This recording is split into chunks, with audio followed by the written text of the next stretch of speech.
Assalamualaikum warahmatullahi wabarakatuh. Alhamdulillah, selalu saja sebagai seorang muslim kita selalu bersyukur kepada Allah subhanahu wa ta'ala. Dan kalimat syukur adalah Alhamdulillah. Bagaimana kita selalu bersyukur kepada Allah, berterima kasih kepadanya. Bermula dari kita dipilih dari sekian banyak sperma yang tertuangkan di rahim ibu kita dipilih menjadi manusia yang lahir.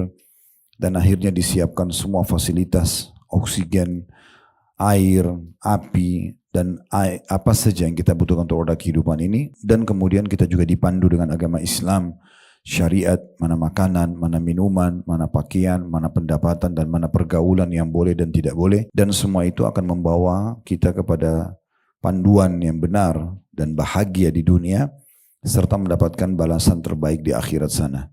Maka ini nikmat yang sangat besar yang harus kita syukuri dan jaga.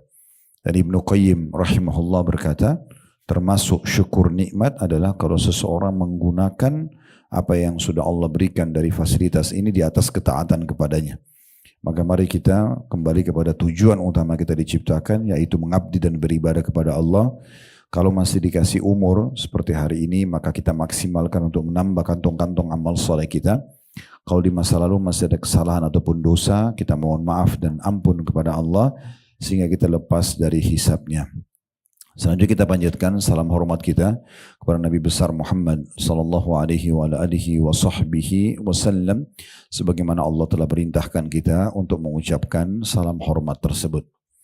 Baik, kita akan melanjutkan bedah buku kita seperti biasa bila Allah mudahkan agar doa dikabulkan dan berisikan sebab-sebab terkabul dan tertolaknya doa berdasarkan Al-Quran dan Sunnah yang ditulis oleh Dr. Sa'id bin Ali bin Wahf Al-Qahtani. Dan kita masih di pasal ketiga, yaitu tentang masalah syarat-syarat terkabulkannya doa dan hal-hal yang menghalangi doa atau dikabulkan doa tersebut. Kita sudah bahas syarat pertama, yaitu ikhlas kepada Allah subhanahu wa ta'ala. Karena kalau ibu tidak ikhlas, sedikit aja ada indikasi dunia karena ingin dipuji oleh orang, ya, atau hanya karena ingin mengejar jabatan, atau hanya karena bayaran, semua itu nanti akan jauh dari ikhlas dan tidak akan diterima doanya. Ya, seperti ada orang berdoa hanya karena dibayar misalnya, atau ada orang berdoa hanya karena supaya dipuji oleh orang lain, semua itu berarti bertolak belakang dengan ikhlas. Dan sudah panjang lebar kita jelaskan dalil-dalilnya. Jadi semua ibadah ibu wajib hukumnya, bukan pilihan untuk ikhlas. Saya ingatkan kembali hadis Nabi SAW dalam bab jihad. Kata seorang sahabat, ya Rasulullah, bagaimana kalau saya ingin berperang karena Allah? Saya memang ingin mengejar pahalanya, ingin supaya mati syahid masuk surga, tapi diikuti dengan keinginan popularitas. Sedikit ada keinginan supaya dikatakan pahlawan, kesatria, dapat pahala enggak? Kata Nabi SAW, tidak ada. 3 kali orang itu tanya, 3 kali juga Nabi bilang tidak ada. Jadi jangan sampai justru ibadah-ibadah kita tertolak atau tidak akan memberatkan timbangan amal pada hari kiamat sehingga masuk surga hanya karena ingin pujian manusia. Dan sudah saya bahasakan, pujian manusia hanya sepanjang lidahnya. Kamu hebat, kamu alim, kamu soleh, apa yang kita dapat? Sama sekali. Pujian manusia tidak mengenyangkan perut kita, tidak menambah kita tambah pintar atau tambah kaya, tidak ada manfaatnya. Oleh karena itu kita harus memberhentikan secara totalitas mengejar pujian-pujian manusia ini. Itu sudah panjang lebar kita jelaskan dalilnya di syarat pertama diterimanya doa.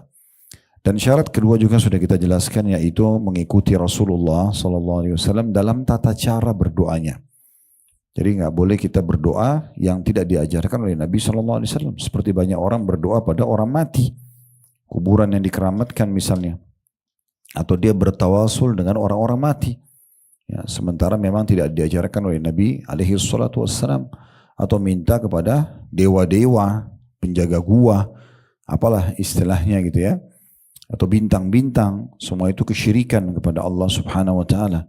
Kemudian juga kita memaksimalkan waktu-waktu mustajab antara azan dan iqamah. Kemudian juga sepertiga malam kalau hujan lagi turun, ya, minta didoakan oleh kedua orang tua kalaupun masih hidup. Kalau ayah sudah meninggal, saudara-saudara ayah atau paman dari ayah itu pengganti ayah, dan saudari-saudari ibu, itu dari ibu kalau ibu sudah meninggal. Nah, itu semua bisa kita jadikan sebagai salah satu upaya agar doa-doa kita juga dimudahkan dan diterima. Atau kita bertemu dengan orang-orang soleh dan soleha, kita mengatakan tolong doain saya gitu ya. Itu juga dibolehkan selama mereka masih hidup. Itu juga sudah panjang lebar kita jelaskan semuanya. Kemudian syarat ketiga juga sudah kita jelaskan, yaitu percaya dan yakin dikabulkan oleh Allah. Salah satu sebab tertolaknya doa, kalau ibu berdoa, Allah kasih nggak ya? Allah dengar nggak ya? Itu nggak diterima. Harus penuh dengan keyakinan dalam hatinya, kalau Allah mendengar dan akan memberikan, bersangka baik. Yang penting ibu jangan minta sesuatu yang haram, ya. Minta sesuatu yang baik, maka Allah pasti akan berikan. Dan sudah kami sampaikan hadis Nabi SAW, tidak ada seorang pun muslim yang berdoa di muka bumi ini kecuali Allah kabulkan, hanya melalui salah dari tiga tahapan. Bisa diberikan langsung di saat itu, atau Allah hilangkan keburukan yang bisa menimpa dia, musibah misalnya, atau Allah simpankan dalam bentuk pahala yang dia panen pada hari kiamat nanti. Mungkin bahasan doa ini sederhana, dan kita sudah sangat familiar dengan doa. Cuma permasalahannya, ini sudah kita singgung pada pertemuan yang lalu, sangat sedikit kita mau memaksimalkan doa ini. Padahal ini gratis. Kalau seandainya seseorang di antara kita diundang oleh presiden misalnya, kemudian dikatakan setiap hari Senin Anda boleh datang ke Istana Merdeka dan apa yang Anda minta saya kasih. Misal, seminggu sekali. Saya yakin kita tidak akan sia-siakan waktu itu. Kita akan selalu berpakaian yang terbaik. Kita akan sampaikan kepada presiden hajat kita terbaik. Ya, walaupun sebenarnya ada keterbatasan karena manusia tidak semuanya bisa dia berikan gitu ya. Bagaimana dengan Sang Pencipta Allah yang Maha Kaya, pencipta alam semesta ini? Kita kalau sedang merasakan nikmat bu, yang ciptakan kita Allah, yang ciptakan nikmat itu Allah, yang bisa memberikan tambahannya hanya Allah. Kesehatan, keturunan, kebahagiaan, keselamatan dan seterusnya. Kalau kita lagi ada musibah, ada ujian, ada gangguan, yang ciptakan kita Allah, yang ciptakan ujian itu Allah, yang bisa memberikan keluar hanya Allah. Jadi kenapa kita tidak maksimalkan ini? Sudah kami sampaikan juga, saya ingatkan, saya tidak akan pernah jenuh untuk menyampaikan, ibu berdoa, minta agar nikmat dipertahankan lebih afdal daripada musibah sudah datang baru kita minta jalan keluar. Gak ada alasan untuk tidak berdoa. Ibu lagi sehat sekarang, ibu minta agar dipertahankan kesehatan tersebut. Justru itu kata kunci, kalau ibu lagi ada masalah, ibu mau doanya diijabah sama Allah, justru sekarang di saat lagi lapang berdoa. Sesuai dengan sabda Nabi SAW, kenalilah Tuhan kalian. Pada saat kalian sedang lapang, lagi sehat, lagi gak ada masalah, selalu berdoa, maka dia akan mengenali kalian di saat kalian sedang sempit. Itu salah satu sebab doa diterima segera kalau kita lagi diganggu orang, kita ada lagi penyakit, ada bangkrut usaha, terlilit utang. Justru itu akan sangat mudah diterima di saat kita sedang lapang, kita berdoa. Juga sudah saya sampaikan, apa saja kebaikan yang sudah orang lakukan, ibu bisa dengan doa meraih pahala yang sama. Kalau masih ingat saya, misalnya ibu lewatin masjid, bagus nih. Jangan cuma sekedar, oh bagus masjidnya, apa manfaatnya? Gak ada manfaatnya. Ibu pada saat itu berdoa, Alhamdulillah wassalatu wassalamu ala rasulillah. Ya Allah, sebagaimana engkau mudahkan pendiri masjid ini, membangunnya dan dia meraih pahala begitu besar dari orang sholat 5 waktu, dari seorang sholat Jumat. Kalau engkau mudahkan buat aku, berikan aku kesempatan yang sama. Maka dengan itu bisa pahalanya sama. Lihat pesantren, rumah anak yatim, semua kegiatan-kegiatan kebaikan, maka kita bisa niatkan untuk itu. Ya, atau misalnya ibu ada temannya di majelis taklim hafidz Quran misalnya, atau salihah banget, bisa dengan ibu berdoa mengatakan, ya Allah sebagaimana engkau berikan dia, berikan juga aku kesolehan tersebut misalnya. Itu kita bisa dapat pahala. Jadi doa ini sayang sekali kalau tidak dimaksimalkan. Selalu berdoa rutin. Hilangkan kebiasaan bu, mau berdoa kalau ada ujian saja. Nanti kalau sudah sakit baru berdoa. Nanti kalau sudah ada masalah baru berdoa. Baru sholat tahajud, baru umroh, baru segala macam. Justru pada saat kita sedang lapang, itu adalah peluang besar untuk kita berdoa. Malah kita bisa lebih santai berdoanya, bisa lebih lama, bisa setiap saat, di mobil bisa berdoa, di pesawat bisa berdoa, di kamar tidur bisa berdoa, di ruang tamu bisa berdoa, setiap saat bisa berdoa. Kita masuk sekarang bu ke syarat keempat diterimanya doa. Ini materi kita hari ini di halaman 36. yaitu menghadirkan hati sewaktu berdoa dan khusyuk. Penuh keinginan akan ganjaran pahala dari Allah dan disertai rasa takut kepada azabnya. Ini syarat keempat. Jadi hadir hatinya. Jadi jangan cuma rutinitas. Ada orang gitu berdoa, lisannya ngucapin tapi hatinya nggak hadir. Pikirannya nggak merenung. Dia baca Rabbana atina fid dunya hasanah, dia baca Rabbi ghfirli warhamni, tapi dia nggak renungin dengan hatinya. Nah ini dia tidak penuhi syarat. Harusnya pelan-pelan saja doanya, kemudian dihadirkan hatinya di saat itu. Tunjukkan kepada Allah kita butuh hasil dari doa itu. Itu namanya khusyuk. Jadi betul-betul ibu tunjukkan sama Allah butuh. Seperti kalau kita lagi mau pinjam uang sama orang, gimana sih kita meyakinkan orang itu? Kita datang, kalau perlu anak kita lagi sakit dibawa, kita perlihatkan untuk meyakinkan dia. Sebenarnya lebih kepada hal seperti itu. Allah lebih pantas untuk kita hadirkan hati kita. Sama manusia saja Bu, kalau kita lagi ngobrol, tapi mata kita melihat ke sana sini, kita seperti tidak fokus dengan apa yang kita ucapkan, atau tegur sapa cuma basa-basi. Orang juga tidak nyaman. Orang kalau dari hati itu beda. Ibu-ibu juga tahu mungkin kalau masak ya, dua orang ibu masak nasi goreng yang sama, kalau satu tulus dari hatinya, ya nikmatin, dia betul-betul niat bagaimana dia memberikan yang terbaik buat suaminya, buat anaknya, buat tamunya. Itu beda rasanya. Padahal bumbunya sama, wajannya sama, jenis berasnya sama, tapi beda. Sesuatu yang dikerjakan dari hati itu beda. Menata rumah karena hati memberikan hadiah pada orang karena tulus dari hati itu beda sekali. Jadi memang kita harus konekkan dengan hati kita. Nah seperti itulah berdoa. Di sini dimudahkan oleh beliau dengan perkataan penuh keinginan akan ganjaran pahala dari Allah. Jadi ibu betul-betul cara hadirkan hatinya adalah berharap mengejar pahala dari doa itu. Karena doa itu kan ibadah Bu ya. Ibu lihat hasilnya atau belum lihat hasilnya tetap dicatat pahala. Dan juga disertai rasa takut kepada azabnya. Karena itu sudah kita jelaskan Allah itu murka pada orang yang tidak mau berdoa. Kan gitu. Kata Nabi SAW dalam hadis riwayat Tirmidzi, man lam yad'ullah yaghdab alaih. Siapa yang tidak berdoa sama Allah justru Allah marah padanya. Jadi kita takut malah ya.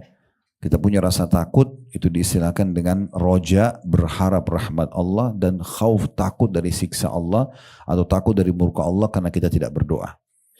Kita sudah sebutkan juga seorang penyair Arab yang mengatakan jangan kau minta sama manusia, karena kalau kau minta padanya dia akan marah. Tapi mintalah kepada zat Allah yang kalau kau tidak minta justru dia marah. Ya, Allah justru marah kalau kita tidak manja, tidak minta. Apalagi datangnya cuma musiman. Pas ada masalah baru berdoa. Nah, ini agak unik ya. Nah di sini dikatakan atau diangkat dalil oleh penulis, Allah Subhanahu wa taala memuji Nabi Zakaria dan keluarganya. Di mana Allah berfirman di dalam surah Al-Anbiya ayat 89 sampai ayat 90. Yang bunyinya wa Zakaria idnada rabbahu rabbi la tadharni fardan wa anta khairul warithin. فاستجبنا له ووهبنا له يحيى وأصلحنا له زوجه إنهم كانوا يسارعون في الخيرات ويدعوننا رغبا ورهبا وكانوا لنا خاشعين. Perhatikan nanti jadi saksi bahasan kita ini sebenarnya akhir ayat ya. Tapi ini satu rangkaian, satu ayat di ayat atau dua ayat 89 dan 90. Terjemahannya dan ingatlah. Saya sudah bilang kalau ada tata kata ingat Bu dalam Al-Quran berarti pelajarilah. Ya. Karena kan kita nggak mungkin hadir di kehidupannya Nabi Zakaria kan gitu. Tapi diingatlah artinya pelajarilah. Dan ingatlah kisah Zakaria tak kala ia menyeru Rabbnya berdoa.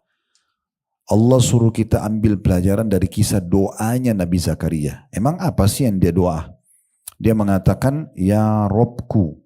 Rob artinya pencipta, pemilik, penguasa, pemberi rezeki, yang mematikan, yang menghidupkan itu nama itu artinya Rob. Seperti itu kalau bilang Rabbi ghfirli wali itu kita kan panggil Rob. Ini panggilan yang mulia untuk Allah Subhanahu wa taala. Kita mengakui kalau Allah pencipta kita. Dia mengatakan ya Robku, janganlah engkau membiarkan aku hidup seorang diri dan engkaulah waris yang paling baik. Sebelum kita lanjutkan, Nabi Zakaria berdoa begini Bu, karena dia diuji oleh Allah belum dikasih anak. Ya, Nabi Zakaria itu kurang lebih menikahnya umur 30 tahun, istrinya 25 tahun, tapi istrinya mandul. Gak punya anak, gak bisa punya anak. Kemudian dia berdoa minta anak dari istri yang mandul itu.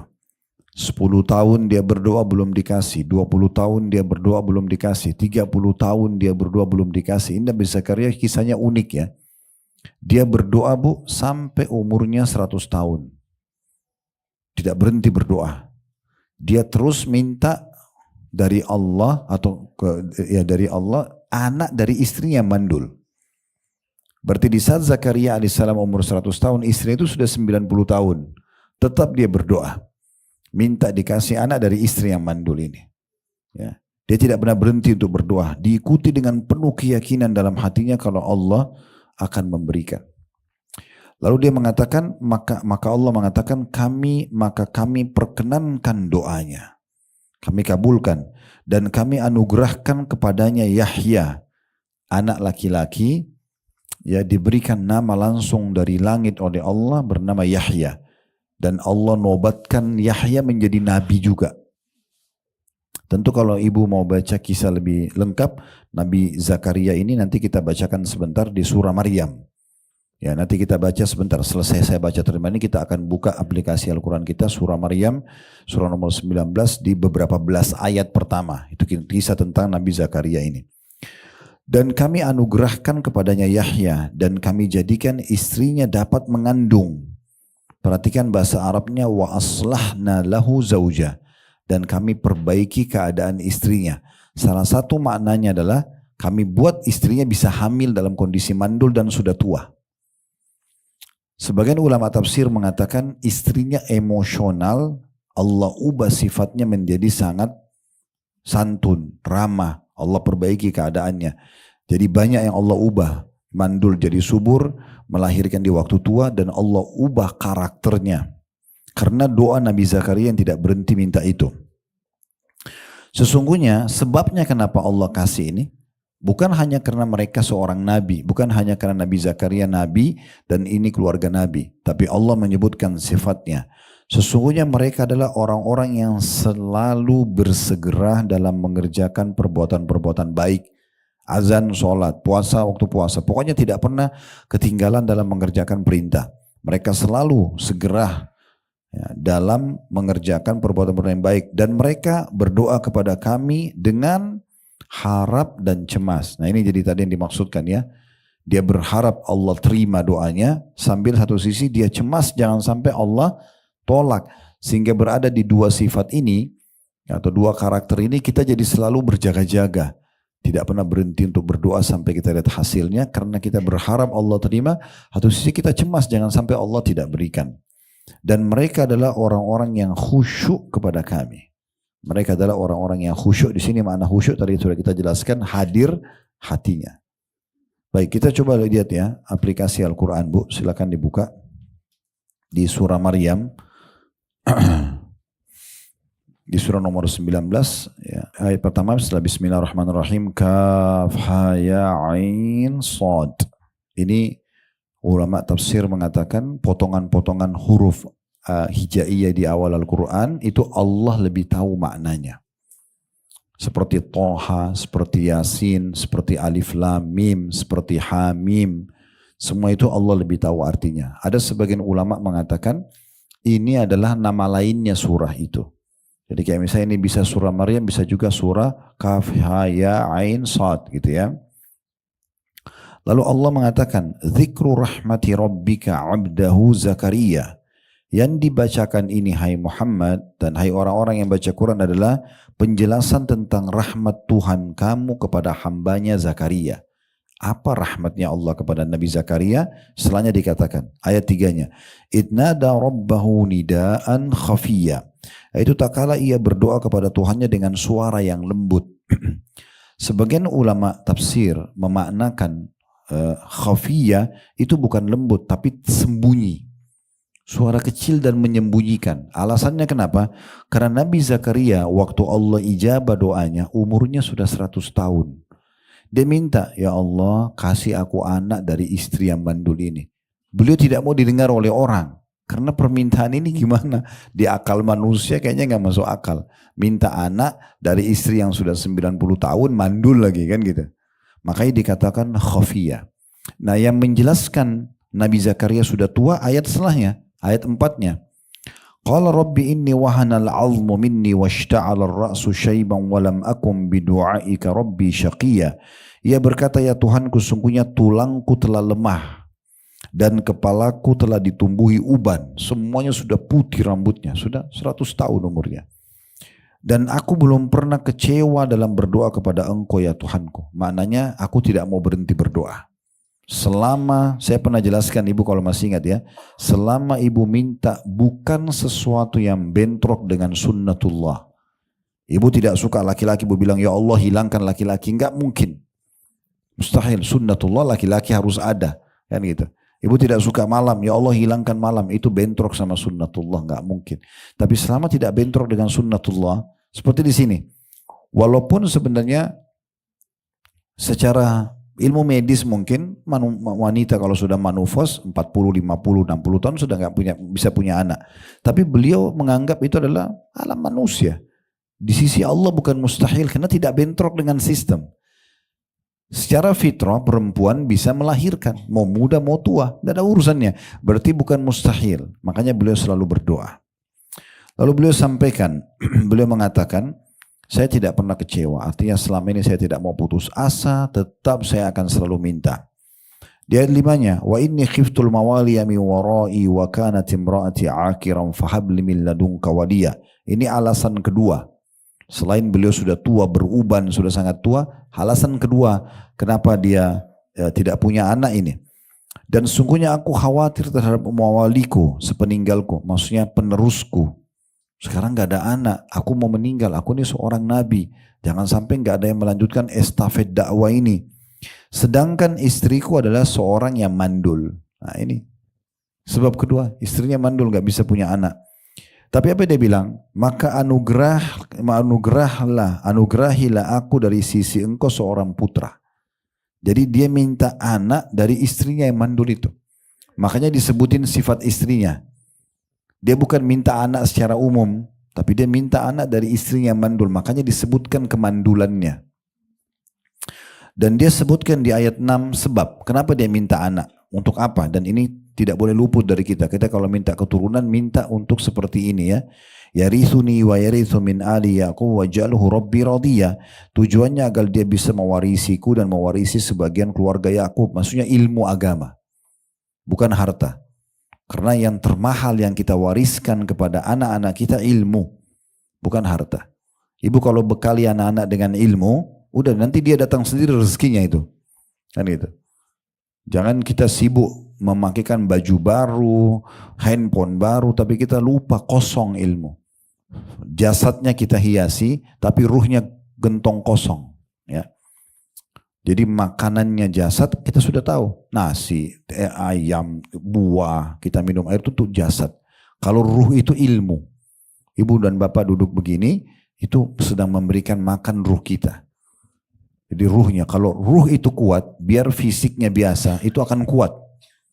Tapi kalau ruhnya lemah, biar fisiknya kekar, tetap akan lemah. Mudah sedih, mudah putus asa, karena ruhnya lemah. Ya. Ibu kalau baca tentang, dan bapak sekalian maaf, saya baru lihat bahwa bapak bergabung ya. Jadi kalau baca tentang riwayat fisiknya Abu Bakar itu radhiyallahu anhu, yang kata Nabi SAW, kalau imannya Abu Bakar ditimbang di satu timbangan, imannya semua umat ini, semua umat, semua sahabat, semua tabi'in, semua tabi'in, semua yang sudah meninggal, semua yang masih sementara hidup kayak kita sekarang, yang akan lahir nanti sampai akhir zaman. Semua umat ini, miliaran orang ditimbang imannya ditimbang sebelah, Abu Bakar tetap lebih berat. Ini bukan perbandingan 1 lawan 1, enggak, bukan 1 lawan 10. Satu Abu Bakar, semua umat ini, kita semua ditimbang imannya, Abu Bakar tetap lebih berat. Imannya luar biasa. Tahu Abu Bakar itu fisiknya, disebutkan riwayat kurus. Kalau ditiup angin kedorong fisiknya. Tapi ruhnya kuat sekali. Kan itu, ruhnya sangat kuat, padat dengan ilmu dan iman. Orang seperti ini tegar dalam menghadapi kehidupan. Nah, seperti itulah ya. Jadi mengatakan tujuannya anak ini agar mewarisiku dan mewarisi sebagian keluarga Yakub, maksudnya ilmu ya. Dan ini permintaannya, jadikanlah ia anak ini kalau engkau kasih ya Allah, ya Tuhanku seorang yang diridhoi, maksudnya orang saleh. Sebelum lahir sudah minta anak itu jadi anak saleh. Saya pernah ingatkan Bu dan Bapak sekalian, coba jadikan bagian dari doa kita ya. Selain kita minta anak-anak supaya jadi anak-anak yang baik dan saleh, minta ya Allah, jangan sampai ada satupun di antara keturunanku terjerumus pada dosa yang pernah aku terjerumus padanya. Itu penting. Jadi kalau kita pernah buat dosa apa, jangan terjadi pada anak kita. Minta kepada Allah SWT, buat mereka sebagai penutup kesalahan kita. Supaya anak-anak ini justru, kita misalnya baru baca Quran bisa umur 35, umur 40 tahun.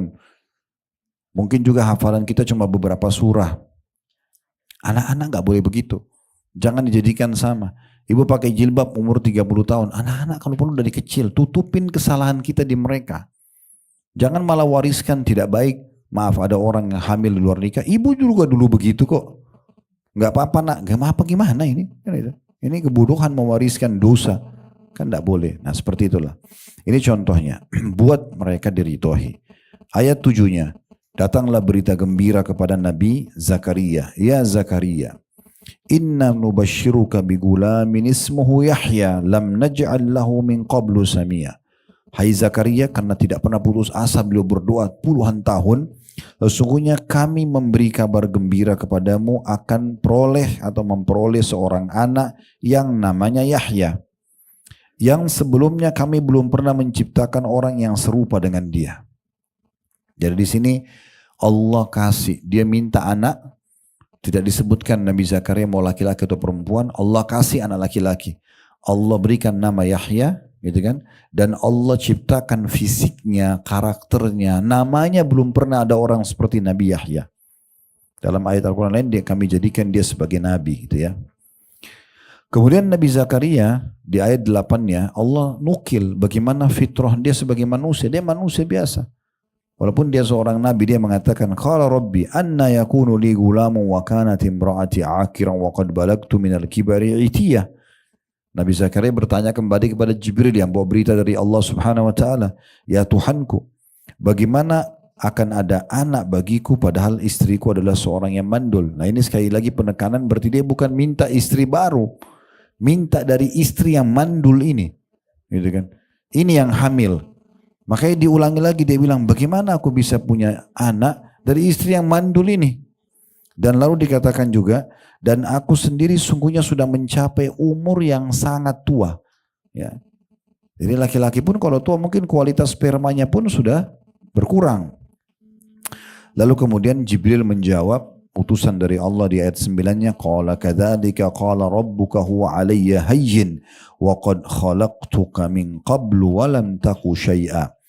Tuhan berfirman, demikianlah ya, hal itu adalah mudah bagiku dan sungguhnya telah aku ciptakan kamu hai Zakaria sebelum itu padahal kamu di waktu itu belum ada sama sekali.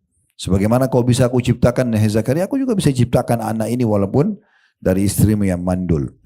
Di ayat 10-nya, Nabi Zakaria alaihissalam itu meminta tanda-tanda dari Allah Subhanahu wa taala kalau istrinya hamil. Jadi dia tidak berharap nunggu nanti mual, ngidam, perutnya besar, enggak minta begitu. Minta saking gembiranya, minta Allah langsung kasih tanda dari sisi Allah kalau istrinya hari pertama hamil gitu ya. Di ayat 10-nya dikatakan, qala rabbi ja'alli ayah, qala ayatuka alla tukalliman nasa thalatha layalin sawiya. Zakaria berkata, ya Tuhanku, berilah aku suatu tanda. Artinya begitu istriku hamil nih, aku sudah tahu. Lalu kemudian Tuhan berfirman, tanda bagimu ialah bahwa kamu tidak dapat bercakap-cakap dengan manusia selama 3 malam, padahal kamu sehat. Maksudnya Nabi Zakaria hilang suaranya tiba-tiba. Itu tanda istrinya hamil. Dalam sebuah atau dalam beberapa buku tafsir disebutkan, itu Nabi Zakaria cuman bisa bertasbih. Kalau bertasbih suaranya keluar. Kalau untuk ngomong yang lain tidak ada suaranya selama 3 hari. Berarti itu tanda-tanda istrinya sudah hamil gitu ya. Di situ Allah mengatakan, kamu tidak dapat bercakap-cakap dengan manusia selama 3 malam padahal kamu sehat. Ya. Lalu ayat 11-nya supaya dia bisa nanti tetap ya komunikasi dengan umatnya, masyarakatnya, walaupun nanti suaranya hilang, dia udah langsung keluar di saat itu sebelum suaranya hilang agar umatnya tetap didakwahi. Dikatakan di ayat 11-nya, فَخَرَجَ عَلَى قَوْمِ مِنَ الْمِحْرَابِ فَأَوْحَى إِلَيْهِمْ أَنْ سَبِّحُوا بُكْرَةً وَعَشِيًّا. Maka ia, maksudnya Zakaria, keluar dari mihrab menuju kaumnya. Lalu ia memberikan isyarat kepada mereka, hendaklah kamu bertasbih di waktu pagi dan petang. Jadi ini tetap dakwah yang disampaikan. Ya, selama 3 hari soalnya suaraku akan hilang, ya seakan-akan begitu. Maka jagalah zikir kepada Allah SWT. Ini dakwah beliau kepada umatnya. Kemudian ayat 12-nya, Ya Yahya, khudil kitaba biquwatin wa atainahul hukma sabiyya. Ini setelah Yahya lahir, Hai Yahya, Allah SWT berfirman kepada Yahya melalui Jibril AS, ambillah Alkitab atau kitab Taurat, itu dengan sungguh-sungguh. Hafal, amalkan isinya, ajarkan kepada Bani Israel, dan kami berikan kepadanya hikmah selama ia masih kanak-kanak. Hasilnya hikmah itu, dia nggak pernah nakal, selalu sifat kedewasaan dan bijaksana pada dirinya ada, masih kecil, dari masih kecil. Ayat 13-nya, وَحَنَانًا مِنْ لَدُنَّا وَزَكَاةً وَكَانَ تَقِيًّا. Dan rasa belas kasihan yang mendalam dari sisi kami, dan kesucian dari dosa, dan ia adalah seorang yang bertakwa. Maksudnya Allah Subhanahu wa Ta'ala selalu mengasihi dia, dan juga Allah selamatkan dari semua pelanggaran dosa. Jadi dia tidak bisa berbuat dosa. Memang umumnya semua nabi-nabi begitu ya. Jadi salah satu doa yang bisa Bapak Ibu sampaikan kepada Allah SWT, Allahumma ja'alni min ibadikal mukhlisinal mukhlasin. 2 kita minta. Ya Allah, jadikanlah aku hamba-hambamu yang selalu ikhlas dan juga terselamatkan. Kalau mukhlis pakai kasrah lamnya, mukhlis artinya orang ikhlas. Kalau pakai fathah, mukhlas artinya orang yang terselamatkan. Jadi memang ada orang-orang yang Allah selamatkan. Seperti contoh Nabi Yusuf waktu tidak jadi berzina, digoda oleh Zulaiha, itu Allah mengatakan innahu kana min ibadinal mukhlasin. Dia termasuk hamba kami yang mukhlas, yang kami selamatkan. Jadi ada orang-orang yang begitu. Ada orang yang mau ngajak dia berbuat dosa, atau dia Allah selamatkan dia. Nah itu namanya mukhlas. Itu salah satu yang bisa Bapak Ibu jadikan sebagai doa. Di sini dikatakan Nabi Yahya, salah satu sifatnya adalah kami sucikan dari dosa, dan ia adalah seorang yang bertakwa, suka patuh. Ayat 14-nya, wa barram biwalidayhi wa lam yakun jabbaran asiya, dan dia seorang yang berbakti kepada kedua orang tuanya, dan bukanlah ia orang yang sombong lagi durhaka. Nah, ini ciri-ciri anak soleh, mulai dari bakti dengan orang tuanya, ya. Nah, ini termasuk sifatnya. Lalu ayat terakhir, ayat 15 tentang Nabi Zakaria ini dan anaknya Yahya alaihi wassalam, wa salamun alaihi yawma ulida wa yawma yamutu wa yawma yub'atsu hayya. Kesejahteraan atas dirinya pada hari ia dilahirkan, pada hari ia meninggal, dan pada hari ia dibangkitkan hidup kembali. Itu kalau ibu baca dan bapak sekalian dari ayat 16 lagi, itu tentang kisah keajaiban yang lain lagi tuh. Bagaimana Maryam hamil ya tanpa suami ya. Itu mulai dari ayat 16 dan seterusnya. Tapi kita sedang tidak bahas itu ya. Karena saksi bahasan kita diangkat oleh penulis kita kisah tentang Nabi Zakaria. Tapi saya sarankan ibu nanti melanjutkan. Nah, mulai dari ayat 16 inilah sebab disebutkan surah 19 dengan surah Maryam. Karena kisah ini. Bagaimana Maryam alaihissalam. Maryam itu cirinya nggak pernah tinggalin mihrab. Di mihrab terus seharian. Kecuali darurat. Jadi dia jarang sekali kelihatan keluar dari rumah. Jadi kalau dia keluar itu jadi pandangan sorotan orang-orang. Maryam ini ayahnya bernama Imran. Ibu tahu dan bapak sekalian surah nomor 3 dalam Al-Quran surah Al-Imran. Nah itu ayahnya Maryam. Al artinya keluarga, Al-Imran. Nah Maryam ini Imran ini orang saleh. Lahir dari keturunan dia Maryam, wanita salehah. Nah, karena sucinya Maryam ini sampai Allah tiupkan ruh di rahimnya Isa alaihissalam tanpa disentuh oleh laki-laki. Karena memang salah satu cirinya beliau tidak pernah sama sekali interaksi dengan lawan jenis. Itu cirinya Maryam. Sehingga Allah sucikan dia. Nah, ini kisah bagaimana dia ketemu dengan malaikat Jibril, bagaimana Jibril menjelma jadi manusia dan kemudian mengatakan akan meniupkan ruh di rahimnya. Lalu terjadilah dialog, dia mengatakan bagaimana bisa saya hamil sementara saya tidak disentuh oleh laki-laki dan seterusnya sampai akhirnya Jibril mengatakan itu sangat mudah dari Allah. Maka Allah tiupkan lalu dia proses hamil. Bagaimana pada saat perutnya sudah besar dia menuju ke Jericho ya. Di salah satu kota di Palestina. Biasanya kalau kita umroh plus Aqsa itu biasa ke kota itu. Itu terkenal dengan buah-buah kurmanya. Karena memang Allah suruh Maryam diceritakan dalam sini sandar di bawah sebuah pohon kurma. Lalu dia menyentuhnya maka jatuhlah rutab kurma basah yang dia konsumsi. Dan ini sebagian ulama tafsir mengatakan buah yang paling baik untuk ibu hamil kurma basah. Termasuk memudahkan melahirkan. Ternyata itu memang dipraktikin oleh banyak jemaah kita yang sudah ikut pengajian. Itu di saat konsumsi kurma basah atau rutab itu, apalagi menjelang melahirkan cepat sekali pembukaannya. Nah itu Maryam alaihissalam disebutkan di sini makan itu. Ya. Kemudian setelah itu dia bawa bayinya ke kaumnya bilang ini dari mana anak ini Maryam?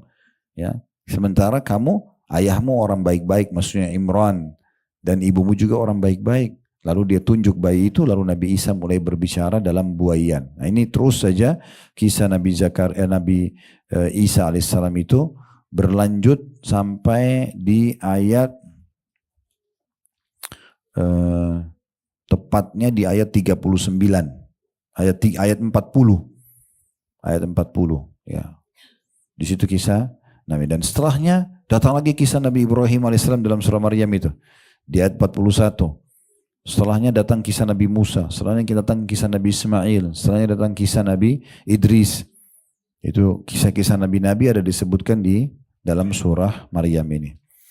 Baik, saksi bahasan kita tentang Nabi Zakaria alaihissalam. Dan kalau Bapak Ibu mau lebih jauh, bisa dengarkan ceramah kami di playlist YouTube, judulnya Dahsyatnya Doa. Lebih panjang lebar saya jelaskan tentang Nabi Zakaria alaihissalam. Dan kedepannya insya Allah kita sudah memulai tablik akbar tentang serial sahabat. Nanti di pekan kedua, Sabtu kedua Desember kita akan masuk ke kisah Nabi Adam. Kisah Nabi pertama nanti di Blok M. Antara duhur ke asar insya Allah. Baik, kita masuk selanjutnya di paragraf setelah terjemahan ayat surah Al-Anbiya 89-90 kata penulis. Merupakan keharusan bagi seorang muslim di dalam berdoa untuk menghadirkan hati. Dan ia merupakan syarat terpenting terkabulkan doa sebagaimana pendapat Ibnu Rajab rahimahullah dalam Musnad Imam At-Tirmidzi Abu Hurairah ya, meriwayatkan bahwa Rasulullah SAW ud'u Allah wa antum muqinuna bil ijabah wa'lamu anna Allah la yastajibu du'a'un min qalbin ghafilin lahin. Berdoalah kamu kepada Allah sedang kamu yakin akan dikabulkan doa tersebut. Dan ketahuilah bahwa Allah tidak akan mengabulkan doa dari hati yang lalai dan tidak serius. Ya. Jadi kalau ibu hanya asal-asalan, Bapak Ibu sekalian berdoa, tidak diterima sama Allah SWT. Ini syarat harus hadir. Nah salah satu syarat hadir tadi adalah kita berharap pahalanya dan takut akan ditolak oleh Allah Subhanahu Wa Taala. Lalu selanjutnya dikatakan sungguh Allah telah memerintahkan kepada orang yang berdoa untuk menghadirkan hati dan merendahkan diri sewaktu berzikir dan berdoa. Sebagaimana Allah sebutkan dalam surah Al-A'raf, surah nomor 7 ayat 205. وَاذْكُرْ رَبَّكَ فِي نَفْسِكَ تَضَرُّعًا وَخِيفَةً وَدُونَ الْجَهْرِ مِنَ الْقَوْلِ بِالْغُدُوِّ وَالْآصَالِ وَلَا تَكُنْ مِنَ الْغَافِلِينَ. Dan sebutlah nama Rabbmu dalam hatimu dengan merendahkan diri dan rasa takut.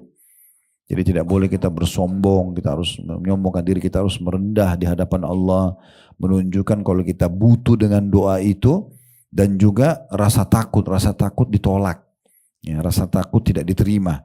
Kita kalau sholat, kita kalau puasa, kita kalau haji, ada rasa takut ibu nggak diterima, itu akan kita jaga maksimal, ya, seperti itulah. Dan juga ini poin penting, dengan tidak mengeraskan suara di waktu pagi dan petang. Berdoa, berzikir, gak usah teriak-teriak ya. Mengganggu orang lain misalnya ya. Cukup kita berdoa sendiri ya. Boleh kita keluarin suara tapi sebatas ya kita dengar. Atau kebetulan memang kalau kita memandu orang berdoa, ya mungkin kita harus kayak saya nanti misalnya ditutup penutupan materi, biasanya kita berdoa misalnya. Nah itu kita kerasin suara karena orang mesti dengar gitu.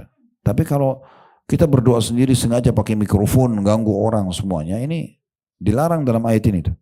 Dan tidak mengeraskan suara di waktu pagi dan petang. Dan janganlah kamu termasuk orang-orang yang lalai. Maksudnya meninggalkan zikir dan doa. Nah itu syarat yang keempat tentang masalah menghadirkan hati sewaktu berdoa. Kita masuk sekarang syarat kelima. Dan ini penutupan ya di syarat dikabulkannya doa. Karena ada 5 syarat ya. Menurut penulis itu yang kelima adalah adanya keinginan yang kuat, tekad dan kesungguhan dalam berdoa. Seorang muslim apabila memohon kepada Allah subhanahu wa ta'ala, hendaklah ia pastikan permohonan tersebut diiringi dengan keinginan yang kuat. Menunjukkan kepada Allah kalau saya butuh ya. Oleh karena itu Rasulullah SAW melarang istisna atau mengecualikan dengan mengatakan jika engkau menghendaki.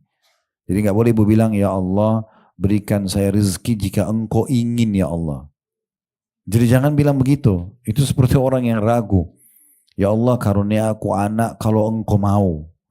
Enggak, Nabi SAW melarang itu. Udah, ya Allah berikan saya keturunan. Ya udah. Dan juga kalau kita berdoa sama Allah, makin global makin bagus. Misalnya ibu bilang, ya Allah berikanlah aku rezeki. Berikanlah aku keturunan. Berikanlah aku pendapatan umum aja. Jangan detail. Karena kalau detail misalnya ibu bilang, ya Allah nikahkan aku sama si fulan. Misal.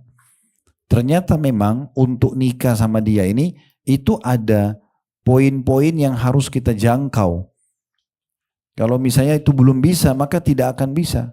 Misalnya, atau orang itu dia akan meninggal 2 hari lagi. Misal, ajalnya datang. Allah tidak ingin terjadi hal tersebut misalnya. Maka itu bisa saja jadi pembatas-pembatas gitu ya. Saya juga pernah berbagi kisah tentang salah satu dosen di Universitas Yarmouk, dan ini sahabat dekat kami, Profesor Dr. Ziyad Abadi hafizahullah. Beliau bilang, saya pernah waktu sebelum nikah semangat sekali ingin punya anak laki-laki. Saking semangatnya saya berdoa begini, ya Allah jangan engkau karunia aku anak kecuali laki-laki. Berdoa ini dari sebelum nikah. Dia bilang saya menikah, setiap kali istri saya hamil keguguran. Karena yang di rahimnya perempuan. Karena kan dia berdoa begitu, ya Allah jangan kasih aku anak kecuali laki-laki. Begitu. Sampai dia cerita kalau tidak salah istrinya itu keguguran 4 atau 5 kali. Dia bilang setelah itu saya juga stres nih. Akhirnya saya tanya guru saya, guru beliau Syekh Albani rahimahullah, seorang ulama hadis yang masyhur. Ibu biasa baca disahihkan oleh Syekh Albani. Ini muridnya Syekh Albani. Dia bilang saya datang kepada Syekh Albani lalu saya katakan, Syekh kejadiannya begini. Kata Syekhnya, kalau kau minta kepada Allah keturunan yang baik. Tidak usah sebutkan laki-laki, perempuan, tidak usah. Biar Allah lebih tahu. Dia bilang setelah itu saya ubah doa saya. Ya Allah berikan saya keturunan yang baik. Istri saya hamil melahirkan. Sekarang anaknya 5 kalau nggak salah. Laki-laki dan perempuan. Contohnya ya. Jadi kita lebih baik minta jodoh yang terbaik di pandangan jodoh yang soleh, soleha, rezeki yang baik ya, apalah semuanya, pergaulan yang baik segala macam kita minta secara umum. Nanti Allah datangkan yang terbaik menurut Allah Subhanahu Wa Taala. Sama kalau ibu lagi sakit, misalnya bapak ibu saya bilang saya, Allah selamatkan aku dari semua penyakit. Bukan cuma penyakit yang sedang kita alami. Jadi nanti penyakit itu sembuh, penyakit yang lain tidak jadi datang, nah gitu. Kan gitu, lebih baik kan gitu. Ada orang ganggu kita, ya Allah selamatkan aku dari semua orang yang jahat. Jadi orang itu kita selamat dari, dan semua yang mau datang setelahnya kita selamat. Daripada cuma ya Allah selamatkan saya dari tetangga saya yang jahat. Cuma itu saja. Nanti kalau datang lagi dari tetangga yang lain, berdoa lagi. Jadi kita minta secara umum, itu jauh lebih tepat. Baik, di sini diangkat hadis Anas radhiyallahu anhu. Beliau berkata bahwasanya Rasulullah SAW bersabda, "Idza da'a ahadukum falyazim fid du'a." Wala yaqul Allahumma in syi'ta fa'atini fa inna Allah la mustaqriha lahu. Apabila salah seorang dari kalian berdoa, maka hendaklah ia memiliki keinginan yang kuat dalam berdoa tersebut. Memang dia menunjukkan dia butuh doa itu. Jangan ia berdoa sambil mengucapkan, ya Allah, jika engkau kehendaki berikanlah kepadaku. Jangan bilang itu. Minta dengan betul-betul tunjukkan saya mau ya Allah. Saya butuh ini. Gitu. Jangan bilang jika engkau, ini Nabi yang bilang. Jika engkau berkehendak berikanlah kepadaku. Sesungguhnya Allah tidak ada yang dapat menuntut paksa terhadapnya. Maksudnya itu seakan-akan kita tidak pasrah sepenuhnya pada Allah. Padahal sebenarnya Allah itu memberikan yang terbaik untuk hamba-hambanya. Dan dalam riwayat lain, fa innallaha la mukriha lahu. Sesungguhnya Allah tidak ada yang dapat memaksanya. Kemudian dalam riwayat yang penutup ya, yang terakhir di sini dari Abu Hurairah radhiyallahu anhu, ya. Beliau berkata bahwasanya Rasulullah SAW bersabda, la yaqulanna ahadukum Allahumma gfirli in syi'ta, Allahumma arhamni in syi'ta, walakin liya'zimil mas'alata wa liyu'azzimil rakbah, fa inna Allah la yata'adhamuhu syai'un a'tahu. Hendaklah jangan ada di antara kamu yang berkata atau berdoa, ya Allah ampuni aku bila engkau kehendaki. Bilang saja, Allah ampuni dosa-dosaku. Jangan bilang bila engkau ya kehendaki. Ya Allah kasihi aku jika engkau kehendaki. Ini Nabi larang, jangan bilang itu. Melainkan hendaklah ia tekadkan atau tegaskan permohonannya dan menguatkan keinginannya. Sesungguhnya tidak ada sesuatu pemberian apapun yang Allah berikan yang memberatkan Allah. Tidak ada sesuatu yang memberatkan. Karena kalau kita bilang, ya Allah ampuni aku bila engkau mau. Seakan-akan bisa saja kalau itu berat bagi Allah, Allah nggak kasih. Nggak ada urusannya, tidak ada yang berat bagi Allah. Selama ibu tidak bentrok dengan sunnatullah tadi saya bilang. Walaupun mustahil di mata manusia. Ada dokter vonis ibu dan bapak sekalian, Anda tidak mungkin sembuh. Nggak ada. Itu pendapat dia manusia. Bilang sama Allah, ya Allah sembuhkan aku.